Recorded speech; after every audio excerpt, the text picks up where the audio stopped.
Good morning. आज हम Hindi chapter first पढ़ने जा रहे हैं। चलिए, नव भारती का जग जीवन में जो चिर महान। तो जग जीवन में चिर महान मतलब बहुत दिन से जो इस संसार में चला आ रहा है कि ये कैसे महान है उसके बारे में बता रहे हैं। तो इसके कवि सुमित्रा नंदन पंत हैं।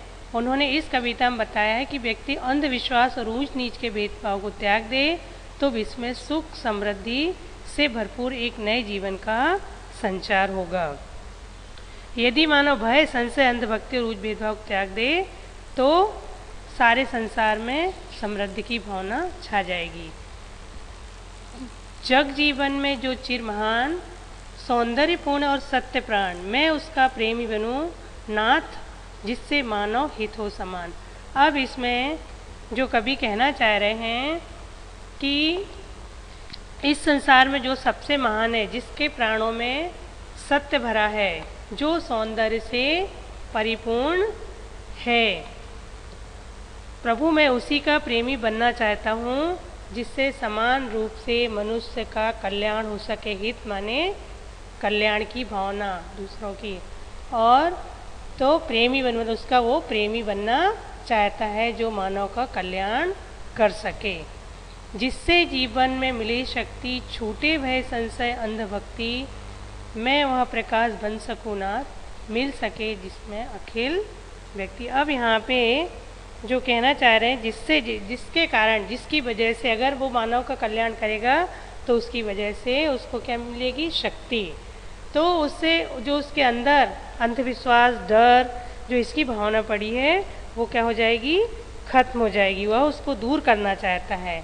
तो मैं वह प्रकाश, तो कभी क्या कहना चाह रहे हैं? मैं वह प्रकाश बनना चाहता हूँ। प्रभु से विनती कर रहा है कि मैं वह प्रकाश बनना चाहता हूँ जिससे कि मैं लोक कल्याण करके अपने जीवन को सार्थक कर सकूँ। अब दिशि दिशि में प्रेम प्रभा प्रसार, हर भेदभाव का अंधकार, मैं खोल सकूँ चिर मुंदे नाथ मानव के उर के स्वर्गद्वार। दिशि दिशि मतलब चारों दिशाओं में।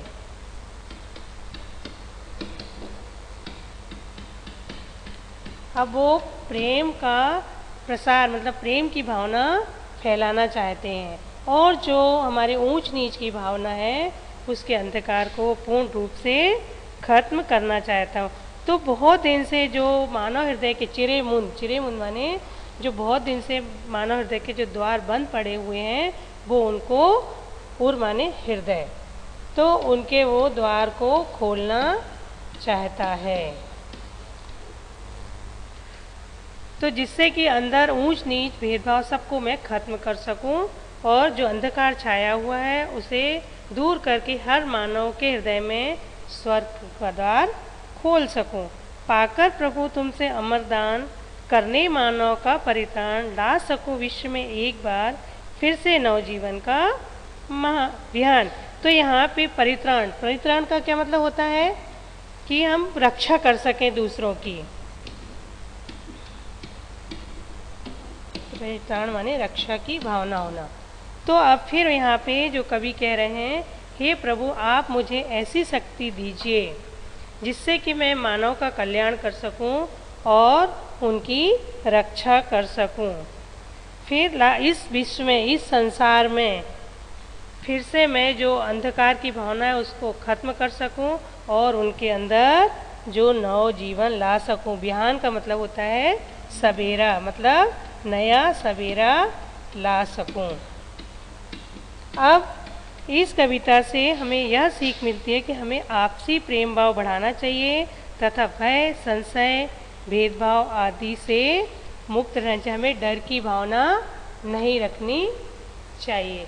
चलिए, अब आपको शब्दार्थ कर लेने हैं कॉपी में, उसके बाद क्वेश्चन आंसर आपको पीडीएफ के द्वारा भेज दिए जाएंगे। अब बुक एक्टिविटी। तो यहाँ पे जो पर्यायवाची शब्द है सभी लोग पढ़ चुके हैं। इसमें समरूपी भिन्नार्थ विलोम शब्द हम सारे इसमें पढ़ेंगे। तो पहला है दिए गए शब्दों के पर्यायवाची शब्दों में सही का निशान लगाइए। अब पहला क्या है? संशय। संशय मतलब पहले क्या है? संदेह, तो इसका मतलब सही है। विविध माने होता है विभिन्न प्रकार, इसलिए गलत हो जाएगा। और शंका, शंका भी क्या है? सही है। इसके बाद अखिल, अखिल का मतलब होता है पूरा, संपूर्ण, तो यहाँ पे पहला संपूर्ण है, ये सही है। दीर्घ का मतलब बड़ा होता है, तो ये गलत है। और समस्त माने भी, ये भी सही है। प्रकाश, प्रकाश का मतलब होता है प्रभा, सही है। दीप्ति, दीप्ति भी सही है। और अंधेरा का मतलब होता है अंधकार, इसलिए ये गलत है। अब विश्व, विश्व मुल्क लिखा है, तो मुल्क माने तो देश होता है, इसलिए गलत है।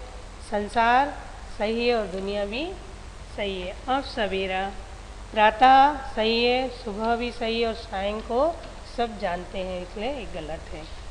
चलिए, अब कुछ शब्द उच्चारण की दृष्टि से बहुत मेल खाते हैं, परंतु उनके अर्थ भिन्न भिन्न होते हैं।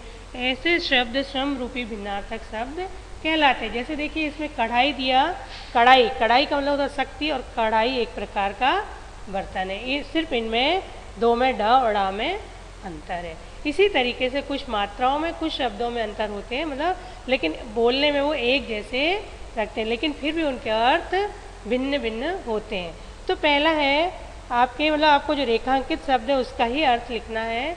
तो वह चिरकाल से महान है। तो चिर, चिर का मतलब होता है बहुत पुराना, बहुत समय का। और इसके बाद चीर, अनिल के चीर फट गए, चीर का मतलब होता है यहाँ पे कपड़ा। अब हमें हर दिशा में प्रेम का संचार करना चाहिए। तो दिशा मतलब जैसे पूरब पश्चिम चारों दिशाएं जो रहती हैं, उनमें चारों तरफ कर सकते हैं, हम दिशाएं कर सकते हैं। अब दशा, दशा का मतलब होता है हालत, उनकी हालत क्या है, तो हमें हर दशा में उसे बचाना होगा। इसके बाद है महान लोग सौंदर्यपूर्ण और सत्य प्राण है ना। तो और माने या ये, तो तथा इसका मतलब होता है।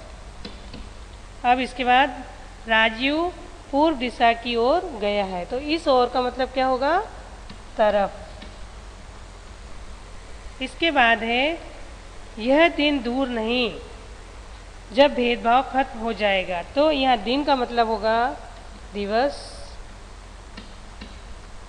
अब देखिए, यहाँ मात्राओं में ही फर्क है, दिन और दीन में।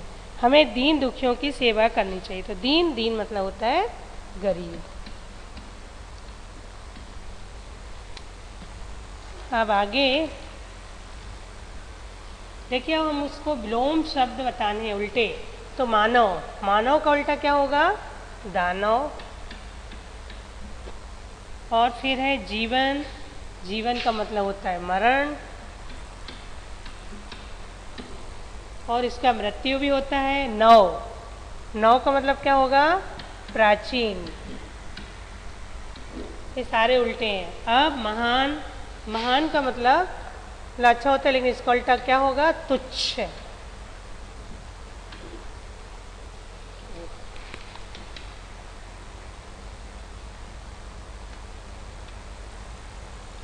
अब प्रकाश, प्रकाश का उल्टा होगा अंधकार।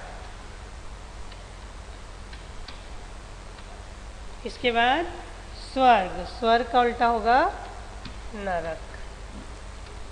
ठीक है, चलिए आगे। अब अश्व, अ श व अ, बाईं ओर शब्द लिखा है तथा दाईं ओर उसके वर्णों का विच्छेद कहता है, उसे ही हम वर्ण विच्छेद कहते हैं। मतलब जिनके वर्णों को, शब्दों को क्या किया जाता है, उसको अलग अलग लिखते हैं, हम हमेशा वर्ण विच्छेद करते हैं। तो पहला हमारे महान है, तो माँ में क्या जुड़ा हुआ है, आ। फिर हा में बड़ा आ जुड़ा हुआ है। ये हलंत नीचे लगाना बहुत ज़रूरी है, नहीं तो ये आपका गलत हो जाएगा, नहीं लगाओगे तो। ऐसे ही ना, ठीक है। अब ये हो गया हमारा महान, इसको हम वर्ण विच्छेद कहते हैं, अलग अलग हमने विस्तृत कर दिया। अब इसके बाद भेदभाव, तो भेदभाव, तो भा में क्या है, ए, फिर द, फिर भा में क्या जुड़ा है, आ, फिर वा में भी क्या जुड़ा है, आ। अब देखिए हमने इसमें हलंत नहीं लगाया था, इसमें नहीं लगाया था, इसलिए क्या हो जाता हमारा गलत हो जाता है ना। बाकी अब आप लोग कर सकते हैं। तो अभी होमवर्क है 3-4 आप कर को कोशिश करना और इसको आप बुक में पूरा कंप्लीट कर लेंगे। ओके, हो गया अब, चलिए।